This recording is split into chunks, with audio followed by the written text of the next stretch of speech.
Ladies and gentlemen, this is Joe Jin Movie So Awesome. I'm Joe. I'm One Jin. Today we're going to talk about Fargo Season 5, finale, Episode 10, and the whole season. Yes. Full spoilers for the show ahead. And all the previous seasons of Fargo, and also Fargo the movie. Every Coen Brothers movie ever made. Here we go. Hey, I want to go first. Okay. This was such a clever subversion of our expectations. I felt like this season in particular, and this last episode show, that it was fully conscious of No Country for Old Men by the Coen Brothers. Because No Country for Old Men is kind of like this postmodern Western where it debunks and subverts a lot of the Western tropes. And out of the, I think, close to 50 minutes of this runtime of the last episode, 30 minutes of it is like a philosophical debate and not an action scene that we would expect. And that's wholly intentional. And the Moon character is basically Sugar. Yeah. Except the Sugar character being thrown into this family environment by a very strong woman.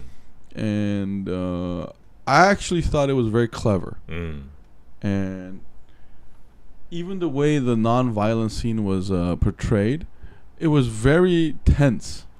There was this unpredictability to the character of the Sin Eater and Juno Temple alike. And I thought this was a very fascinating ending. And by far, this is like the most happy ending for a protagonist ever. And especially in a Fargo series. Yeah, and what's odd is a cop gets killed. Yeah. Like, you rarely see that in a Fargo season. And that was also interesting, too. And overall...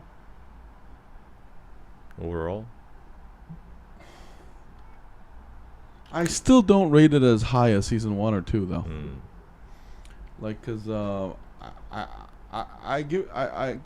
pull my hat off to Noah Hawley for trying to make this different than before, but I did feel like it was more conscious of its old works, even the Fargo prior season itself and other works by Coen Brothers, and that's how I feel.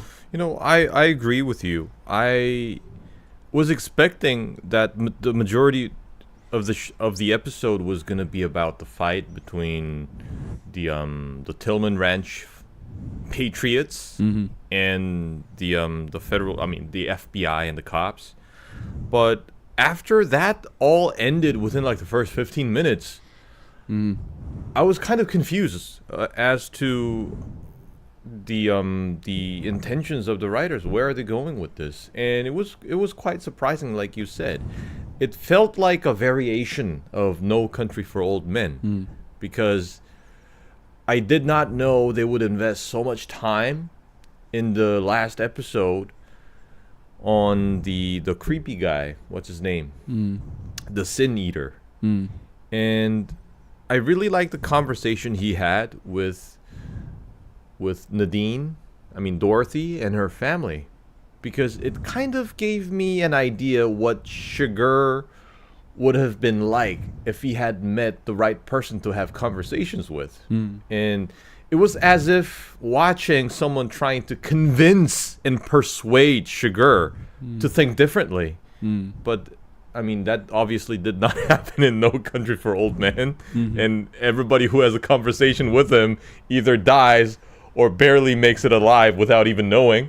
No, but it was more of an explicit commentary on that, because like we get confirmation that the Sin Eater is literally immortal, but like literally and metaphorically though, because I think in the story he is a symbol of how America was made, about the violent tribal nature of like the real America, but it was a very redeeming message, because it's saying like civilization, love, and family can really overcome that. And Juno Temple's conversation with him is interesting because it's not like Juno Temple's character Nadine doesn't have a say in it, because she was also trapped in that tribalness of a man, a husband being violent, and blood for blood, eye for eye. And I like how the Christian theme is again shown, because all of this is in the Bible, by the way. Like what John Hamm says about his interpretation of kill all the Amaleks, the woman and children. Fucking Old Testament, baby. This land is given to you, so kill everybody. At the same time, Nadine's theme of forgiveness and family and love. So it's how I thought the show was just telling us that it's really the person, because the word choice comes up. It's really your moral responsibility to make the right choice, whatever the dogma or the religious thing is hanging over your head. And I thought that was the theme, and Juno Temple chooses the good, basically, despite her trauma and her incredibly difficult life, and convinces this other man, the sin eater, who had a incredibly unfair life, harsh life, animal life. He's almost like the primordial self of us. But even he can be turned over by love. And I love the actor, because he was getting so much emotional damage. Yeah, that's right. Like this, I mean, hats off to the actor. To him, the kindness is like offensive. Yeah, what? That's right. Are you handing me this orange drink? Yeah. Are you serious right now? What? What do you want me to do? A man is grateful. Move away. And then it was kind of representative of the whole. Because it's also like, but I would say this though, this season was the weakest in the fact that they spell out all the themes though. Like Nadine literally says, "Can a debt be forgiven?" And it's really talking about like people and circumstances, and it's really talking about the concept of equity in law. Like, because if you enforce law by the letter, we're all going to go to jail. But there needs to be an understanding of equity. And debt forgiveness is really interesting, because I like how they mix that theme, because her mother-in-law is definitely going to pay back the debt that Roy owes her. Oh, yes. Yeah. We need Vienna to talk sausage about that. and Vaseline. Vaseline and Vienna sausages, for example. Yeah. I love that subtle how she would say it, like innuendo of what's about to happen to him in the jail cells. Like, it was a very threatening message. But it continues that like theme of debt though, because like I did find irony in that Nadine's family is finally safe because they have this mother lion like her protecting them. You know, so it is still morally ambiguous, I felt, because as much as I empathize with Nadine's situation, and even Lorraine did it, but I did feel like, is Lorraine's way of making a living correct though? You know, how do you measure insult? How do you measure a wound? How do you measure all trauma? And how do you do a final accounting to debt? And the show's answer was, just because I owe you something, I don't need to pay you back. And it's also vice versa, where I may have borrowed money from you, but depending on the situation, maybe I don't need to pay you back, and there are no right answers. You know, and that was a fascinating theme. It was a very indirect comment on the rich and the poor and women and men. But I do think two things. I do think the prior seasons did it better. And I also have some problems with the two cops, like Whitfar and Indira. Because when Whitfar died, as much as I felt sorry for him, like, I barely got to know you, man. You know what I mean? Well, we barely got to know him, and also, I thought like half of the reason he's dead is his fault. Who? Woodfar. Yeah. Yeah. I was wondering, why aren't you shooting him? I mean, at least not in the head or like, like not fatally, but at least shoot him in the leg or something, because he's not complying to your request to drop the knife. No, I And you disagree. are in a confined space and he's closing distance and you cannot pull the trigger. Guess what? You're going to die. That's what I thought. No, but that's one of the show's theme because Whitfar and Nadine are good people. You are looking from a God's view, so to speak. But I totally understood why Whitfar wanted to do it because he's a good man. But we have to remember, Nadine shot him when basically John Hamm just barged out with a knife in his hand, and he at least in that moment did not even know that she would be there, and she just shot him. She shot him without any hesitation. No, but that was after years of abuse. She chose to run away when she could have killed him, and that's a culmination of that. And I know what you're trying to say. Like you're talking common sense here, you are, but I'm saying like I felt like both her. It just go to show Nadine and Woodfire were good people, and they could not see beyond what they thought of what other people will do.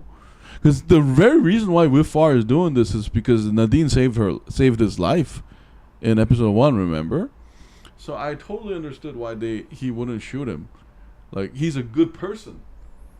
I know he's a good person, but I was thinking, before you're a good person, you are a law enforcement officer. And I personally think he failed to do his job in that moment. What? Because he failed to suppress a criminal with a lethal weapon, and now that you are dead, he's gonna be running free, probably hurting someone else. Okay. Yeah. No, but it takes a lot of courage to do that, man. I know what you're saying. Yeah, but it takes a lot of courage. But what I want to say is, if you're not ready for that, then you shouldn't be in the law enforcement. No, but I felt like that scene kind of conveyed what Whitfire was, though. He was a good man, and then like in his mind, and then that's why like I'm glad you brought that up because we get a God's view of these characters, but they're all trapped by their perspective too. The most interesting thing I found was Nadine's husband and daughter, like having this almost like a Disney moment where for them none of this fucking violence should happen. They're just happy anyway, And I just felt like no. And looking back, the irony is that Gator's blindness is cured once he gets blinded, right?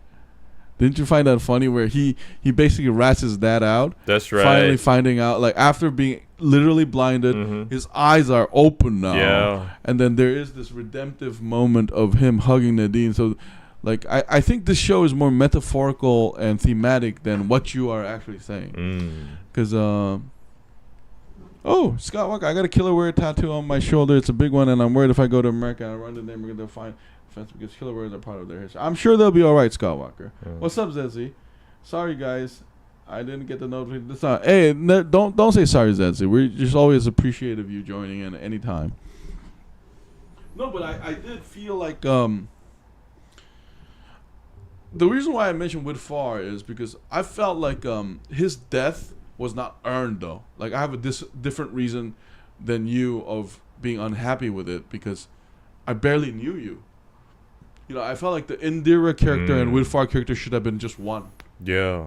Because I did feel near the end Indira characters was a little redundant. So why couldn't you have been the cop that get saved by Nadine but also find out and protect her? So I felt like that should have been one character. Yeah. Because Indira's like trouble with her husband is just barely mentioned afterwards. And basically the husband's story is wasted after that. No, it doesn't mean anything. Yeah. And another thing, compared to previous seasons, we always have these very competent cops who have the courage to fight greater evil when most other forces would choose not to. But in this case, it's kind of obscure who that cop is. Indira eventually leaves the force and she joins like the personal security team of Mrs. Lion. With Far, like you said, he was not developed enough in the show for us to be attached to him. Yeah. I think the show is kind of like subverting that too, where basically like Nadine is that cop and protagonist role. But it flips the script in that, because remember last podcast I thought maybe she deserved punishment. But if the family's all right and the sin eater comes in and she tells, so basically, you know what she's saying? Okay, I fucked up, but is it that bad, motherfucker? It's such a human thing to say, you know that? Like, me and as Koreans, we know what that means. Yeah, 우리 다 인간이가. We're all human. We make mistakes. Yeah. What's the big deal here? Yeah, I mean, like, it's like, what are you, Mr. Perfect? Yeah, no, like, so that's why, like, Juno Temple's like speech to Sin Eater was really powerful. Yeah.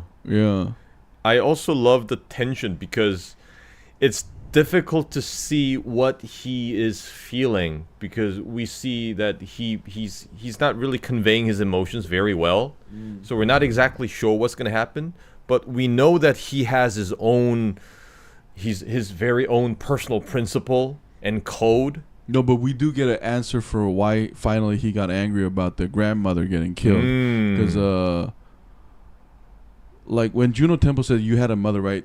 Like, she's literally telling us, the audience, about love. If any one of us had a mother, most likely, not 100%, because there are orphans and there are kids who get dumped by their mothers. Would you want to try everything to go back? Yeah, but if you had a mother, you start off with that tender love, and she was appealing to that. And you understand that, because the last episode kind of put Sin Eater to perspective, because now you kind of understand his behavior in the past. It's not that he was a nihilist or anything. He wanted love, but he just didn't know how to ask for it. That's why he tells the mother, pancakes. And then, like, he gets protective over her. And but the funny thing is, it kind of makes, like, No Country Old Man Sugar sad, too. Like, it's basically answering the question of, why are you this way, man? Yeah. Something. What kind of childhood did you have? What the fuck happened to you? Yeah, that's right. Oh, and Zezzy, that's true. I laughed so hard when the Sin Eater went and washed his hands. Yeah. That was like a surprising comic relief that I did not expect. Yeah, and Dorothy's husband was so clueless about what was happening. He just hands him a beer like that. No, but Dorothy's husband his character was revealed to us when he was in the dealership, and then he would go to the dealership. Because when you are in pain, you show who you are, right? Yeah. He literally just traded a car for car. And then, like, he was answering the debt question about this whole season is about debt, by the way. Let's say I borrowed a $10 from Wonjin. Do I have to give him back $10? Like, it's basically asking that. And Dorothy's husband's question was, no. You're happy. Yeah, you're happy. That's in the reward in itself. That's good enough. I don't need $3,000. I know it's worth $3,000, but I decide the worth. And this is the show's whole message about we should be flexible about, like, owing somebody not. The numbers are just there. You know, because even, like, let's say even Lorraine, you could argue that her power over deaths of the prisoner, she sure uses it in a way that isn't really mathematical at all. She do it for the injustice that your wives spend. Plus my daughter-in-law, now that I love, because I've seen the picture of what you did. So you can argue that, how do you make that accounting? Yeah. You know what I mean? Good point. Yeah, it's really about how...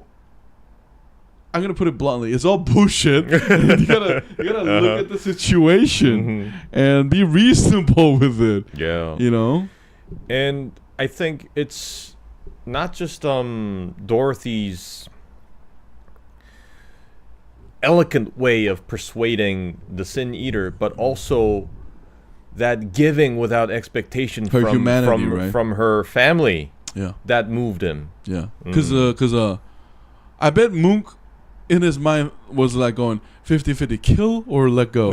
And then you see this dumb motherfucker. Would you like some pop? Would you like he's literally defenseless. Yeah, so innocent. Yeah, you know the funniest thing is when Dorothy came back and hugged her husband and like daughter, I was like, you are the husband of the year, man. Like, you are a champ. Because like regular guys would be furious at like being electrocuted. I want a divorce right now. No, but now that it's all over, Scotty, sit down. Daddy has something to say. Yeah, and I thought that was a very feminist moment too, because it kind of explains Lorraine's character too, on why she is so ruthless to protect his son, to protect his husband, his name is Wink, literally, so he's a twink, and I was surprised though, like in the last episode, I felt like Lorraine was gonna say something about Graves to John Hamm's character, but I thought that was just implicit. Like, since you lost your best lawyer, you are gonna cause revenge on Roy. But I wish there was a line where she mentions the lawyer though, because I felt like that's revenge. Because revenge is sort of a debt. Yeah. And let me tell you something, Wenjin. This show is also about like predators. You know that? Like, yeah, that's true. Yeah, because Lorraine is the ultimate predator. Apex predator. Yeah, because the John Hamm's like this is lion. Yeah, John Hamm's acting was so great, in that when he gets a cigarette and she leaves, he finally knows he's gonna get fucked up, like butt fucked. Pick up the soap, I said. The hierarchy element is still there. You're the little girl here. No, and it's funny because Lorraine's name being Lion means it was hinted all along. Let me say something. That's why I found like the last scene with the family lion and Sin Eater funny, because the Sin Eater is trapped among lions. That's right. Like, of love. Like he lions of love. Yeah, he thought he was in control, but he wasn't. We're gonna smother you with love, so that you lose your pour that buttermilk. Wash your hands. You're getting in the way. Move. Yeah, move, bitch. Eat this chili. I don't give a fuck if have that biscuit. I don't give a fuck if you award 5,000. So there's like like it was like an ultimate statement. And I love the duopoly of it, because I like, for me, like, I have a question. Like, for me personally, I couldn't help like contrast Nadine's family's happiness with Lorraine's violent ways of using her like death power, though, because she is doing some kind of tribal violence there. That's right. Because she literally says, this is from an older book, stone tablets. I'm committing revenge. So, like, as audiences, we're left with the question of, which one is it? Do you need love and violence as well? Yeah, when the Sin Eater goes in, they expect some kind of reaction from them. Yeah, when he gets being treated like a normie. Yeah, like, bro, we aren't afraid of you. We're gonna treat you the same way we treat each other, and you're welcome to sit at the table. Yeah, yo, but I did wanted to have a spin-off where it's called Uncle Mook. Yeah, that's right, Mook. Like this immortal psychopath is in your house. It starts from like the 11th century, and then it progresses to modern day. Yeah, not just that, but like hanging out with Nadine's daughter. It's gonna be such a like. Learns to play the drums. Listen, no one is taking that girl to the prom. Uncle Mook, and then he comes in with a Scottish dress. But the man comes here to see his niece. Who the fuck are you guys? A girl needs a dance. Yeah. No, but I love how he's dressed. He's like a fucking Scot. I bet he's one of those like first before the English Empire, the Scottish went out first. Yeah, so like right. I felt like he was like one of those first ones. I love his kilt. I also love his haircut. Yeah. The Three Stooges, according to John Hamm. Oh man, but what did you think about the action in the beginning? Because we always throughout the show suspected that we're gonna see some huge action towards the end. No, it's not the best out of it. Because I remember my favorite action scene is actually from season 3, where the greedy guy, the greedy boss, jumps to the elevator and dumps his men, and Ewan McGowan's girlfriend and the deaf guy kills them. Yeah. And being deaf is a continuous theme here too. Like it's like a Christian theme, and that's the best action. Like I was hoping. I mean, since it's such a big ranch, and since we also got a hint of a tank, I would see some crazy action. Like the Patriots in action. No, but I think they did the No Country for Old thing where, remember, even for No Country for Old Men, the best action scenes happen in the beginning and the middle. Yeah. And then last, just when we thought there was going to be like a finale, they turned it on its head. We have the conversation. It's a dialogue scene. But this one, they did the same thing, except they flipped it one more time. Yeah. Sugar is a bitch who never been loved in his life, so we're gonna give you some biscuits. Now dunk it on buttermilk and fucking eat it, bitch. And have that chili. Yeah, he's terrified. And our love. Yeah, you can come next week too. No, but like the hats off to the actor because when he cried and ate that biscuit. Mm-hmm. No, but like, hey, Wenjin, I want to say this though. It is a deep theme because I found it interesting that this man who have ate sin for hundreds of years is redeemed by a single biscuit, though. So I thought that was a great theme of. It's like an inversion of the. Excuse me. Bless you. Bless you. Inversion of the Christian theme too, though, because like Christian is about acknowledging your sin and blaming yourself for it, and here it's the opposite. When you get a sacrament like that and eat it, you are truly redeemed, as in like the biblical old stories, where if you drink pure water, you get cured from leprosy, and the euphoria in his face. Yeah, I love the fact that was the closing scene.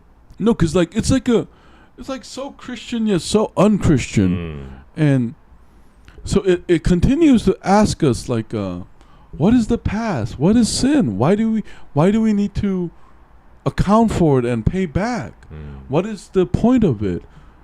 And Nadine and her family being that powerful after the tragedy they went through, I thought it was a statement in itself. Oh, John Hamm, fuck you, whatever. You I don't care. He's a nobody now. Yeah, I don't forget care. him. Yeah, this is us. Like thinking about the game that's gonna play on 7 p.m. So that was beautiful in that way. And I thought Juno Temple killed it too. Yeah. He felt true love when he finally took a bite from the biscuit that he made. Yeah. I mean, it's really about human to human. Juno Temple fucking killed it. Like she was so gangster. Here's a biscuit. like it's like a. And I had this feeling that Juno Temple, like after having a few words with the Sin Eater, she kind of figured out how to maneuver out of this and how to handle the situation. No, like here's the thing. I thought she was first very tense around him, but remember in the kitchen, she lays out her point.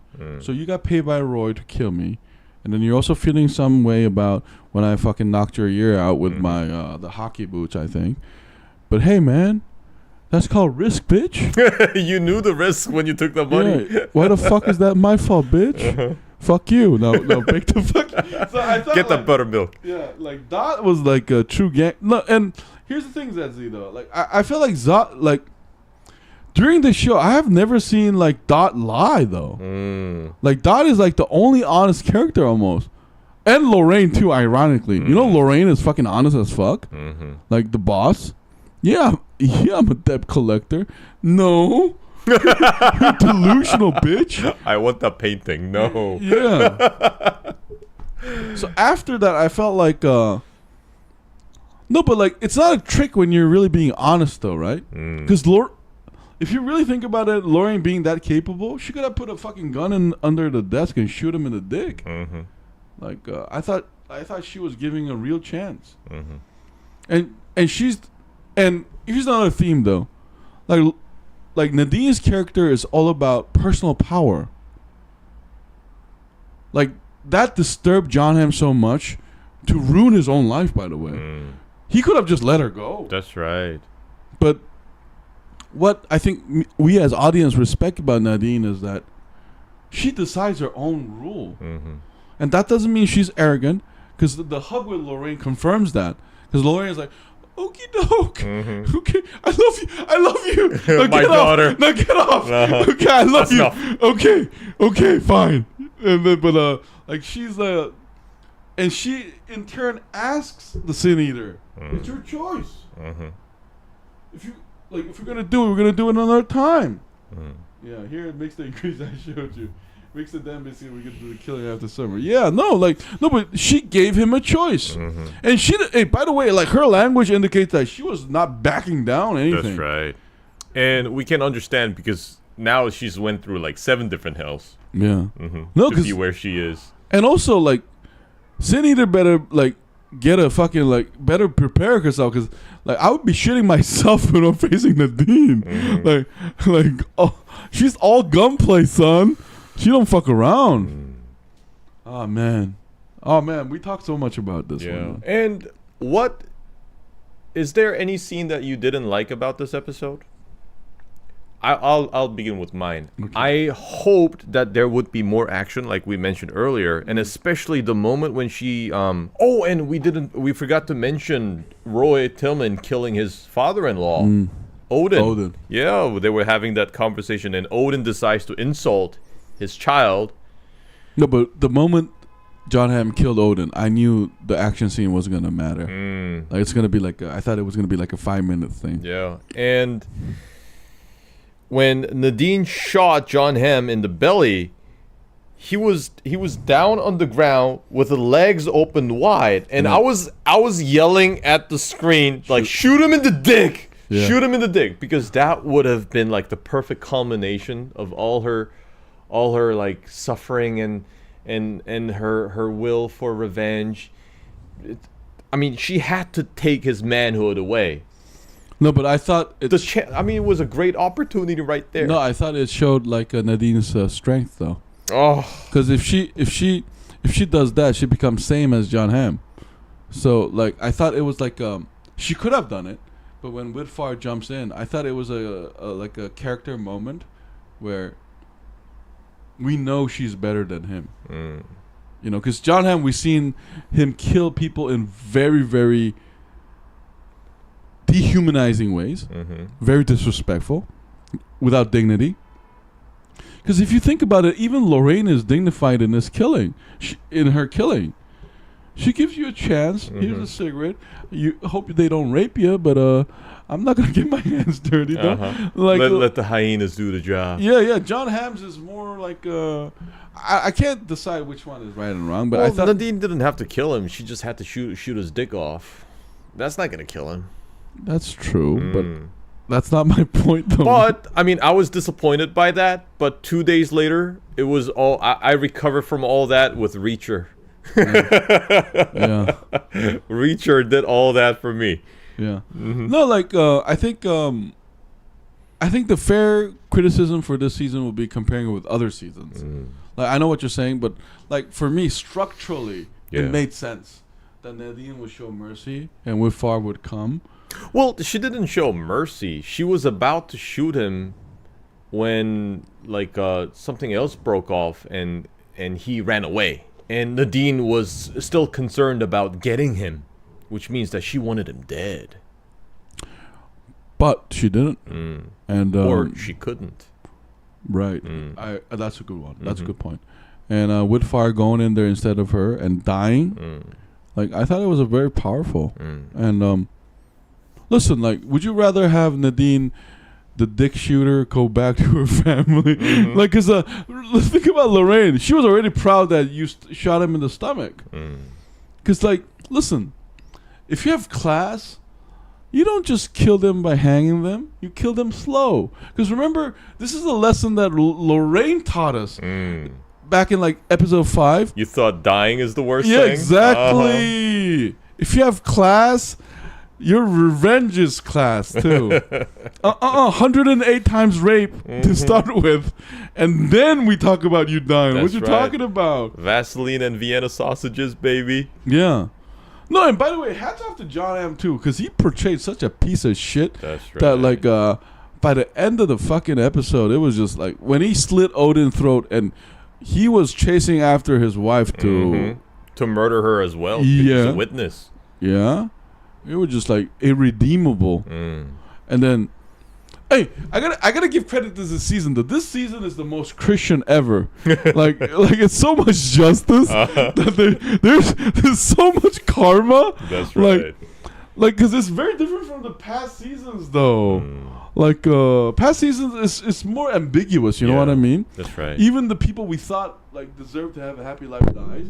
But here, John Hamm gets Vaseline and Vienna sausage up the ass. He's going to Brown Town.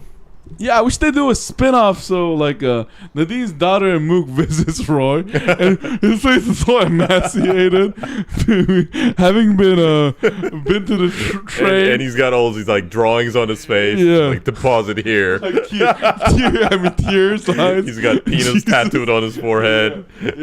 He's been through the train, like train that got 32 carts. You gotta run them through. Oh man, Disney's such part of our family. I was trying to pretend I was civilized, but we're gonna. Well, okay, fine. Okay, let's give a number grade for the whole season, brother. I would give this season overall. I would give it like an 8.5, maybe 9. If I feel more generous, I would give it an 8.5 because. The reason why I did not give it as high a score as previous seasons is because the lack of subtlety in certain certain themes. moments. I agree completely. Like we mentioned this many times before, it was some of the things that needed to be nuanced were just like too outright in your said. face. Yeah, it was too feminism, domestic abuse, family, all that. I just don't think they were like previous Fargo like. Because they were very subtle and very detailed. So... but this is a really, like, the most homage to Fargo, though. I think this is like... Remember Fargo, the like the wife being cornered in the bathroom and being chased? Like, so this is like Nadine being her. Yeah. In a way. So it in a weird way, it is a homage to Fargo and No Country for Old Men. Just told in a completely reverse way to, like, the lesser characters getting that voice. And another thing, another reason why I did not give it as high a score was that it kind of felt a little alien compared to other Fargo, because the previous seasons of Fargo and also the movie Fargo is like a series of bad choices basically spiraling someone's life out of control. Yeah. But that element seems to be kind of weak here. So it kind of feels different. I mean, I'm not saying that it's bad because of it, but it just feels different from previous Fargos. Yeah, because Wonjin is basically saying, like, every protagonist, like, up to season 3 and the original Fargo, like, the main character is about a regular guy making some morally fucked up choices, and he's continuing to do that because of this circumstances. He continues to do those choices, and in the end being punished for it. But this one is definitely not that. Definitely like very different from that. Hey, but I would give it an 8.5 too, man. You know, because it's so weird, man. Like season 1 I give a 9, season 2 I give a 10, season 3 I give a 8. I would still give that a 9. Really? Season 3, I would still give it a 9. It was pretty good. But season 4, I give a 6. I agree. Yeah, and this one is like a return to form almost, though. And it's, you know what I love about it? It's highly original. Yeah. Like to those who live in those regions, I'm sure. But within the Fargo universe, season 4 was the weakest for me because it touched on that Italian mafia thing that we've been hit with death by. You know, but here it's a little different. I love the white boy element to it too. But what was your favorite character throughout the whole season? My favorite character is hands down Mrs. Lion. Lorraine was my favorite character throughout the whole season. A gangster, that's right. Yeah. Taking boys back to school. Yeah, Miss Lay played it really well too, right? You know what I love her acting though, like cuz near the end, like we saw her humanity and the hug at this last kind of she was great at portraying this very strong character, but she was vulnerable for this much, Mm-hmm. and it was really moving. Yeah. You know, it kind of shows that you are human after all. Mm-hmm. You're not a very cold-hearted whatever. Mm. And for the whole season, I will also give it a 9, maybe 9.5. Wow, Zezzy loved it. Very generous. Yeah, I give it 8.5. Mm. You said 8.5 to 9, right? Mm-hmm. Yeah, but my favorite character was actually Juno Temple's character, because I could argue that this is the most like protagonist heavy like Fargo season up to now. Oh, that's true. Like, because this is all centered around her struggles. yeah, like never have Fargo been so like concerned about one character. I mean, I know there's like more characters here, but Juno Temple is just everywhere. Like, she takes precedent over every other character. And I thought the first like couple episodes where she fights Sin Eater and all that set that up really well, and she is the prime driver. So you know that gives a lot of pressure to the actor. But I thought Juno Temple did a fucking fantastic job. Yeah, and now that she's done this, I hope to see her in more of TV and also more of movies in the future. No, now that her baby fat is gone, like, I mean, this is going to open up a lot of new opportunities for her. no, I thought she played a very vulnerable but strong person really well. Because you know, she's a mother, a woman, a fucking tiger. So like I think like her losing that baby fat really made her acting range shine too. Yeah. She's like a hungry person, yet she's also a very loving person. And the Fargo accent really kills it. Yeah. Like, hey, by the way, Minnesota accent. yo, this is the most like honest Fargo accent ever. None of them were really malicious, like among the family. Because remember in prior seasons, the Fargo accent is used to say "fuck you," "fuck you," triple "fuck you." You know, but here, Fargo. Oh yeah, I love you. Yeah, except yeah. maybe Lorraine. Except maybe Lorraine though. But anyway, that's our take. So it was a strong season. I was very satisfied, and I think it's not the strongest season of all Fargos, but it's still better than season 4 in my opinion. Yeah. And I hope to see another season of Fargo. I'm not sure if they're planning on it, but I do hope to see another one. Yeah. And if you haven't seen Fargo, we strongly recommend it. Watch the movie, watch the seasons. It's a great show. And if you have any sins and you live for 500 years, just get a biscuit made out of buttermilk. And The- be nice. No, the label might say water, but she uses milk. No, but fuck that, buttermilk. not milk, buttermilk. And then the biscuit's going to taste way better. Yeah, see, there's a... Stereotype, because she's small, has a nice warm voice, but at the same time she can kill. Yeah, I love that inversion Voice. too. I love that underestimated element. And I think the show conveyed her struggle enough to make me not think she's like a Mary Sue or something. Like, because she was the prime driver. And one of my... Hey, before we end, like, one of my highlights, like the best part of the scene was when Lorraine looked at the file. Yeah. And then see, that's another theme of this season. You can find connection with anybody, you know that? Like Lorraine and this Nadine, you may come from a poor family and you're a Harvard Ivy League woman, but you can still find connections in your shared pain, even with Sin Eater. You're like 500 years old, we can still find connection.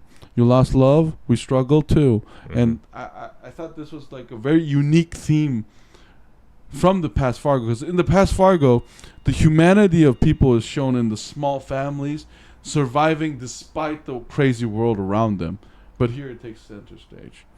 But anyway, guys, this has been Joe Movie So Awesome. I was Joe. I was one Jen. We'll see you next week with more whatever. We got some shows to talk. We got Ted. We got, what's it called? True Detective. So yes, we'll be back food next is here. Yeah, the food is here. Listen, Zenzi, we've been talking for 30 minutes. My blood sugar is off the roof. We love you, Zenzi. Thank you for tuning in. Shout out to Scott Walker. Shout out to Kyla for thinking you like our review. Shout out, whatever. Next week, we'll be back with True Detective and other shows and movies that you guys will enjoy. If you guys want us to review a particular show or movie, please leave it on the reply. Thank you so much. I was Wonjin. I was Joe. Bye. Bye. Bye, Zizzy. Thanks for tuning in. Tofu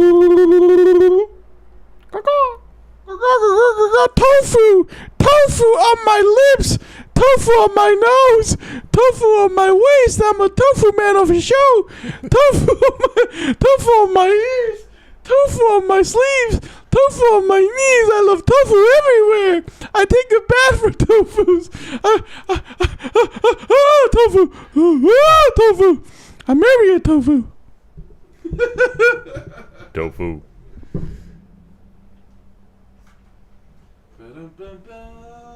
아, 주문을 했구나.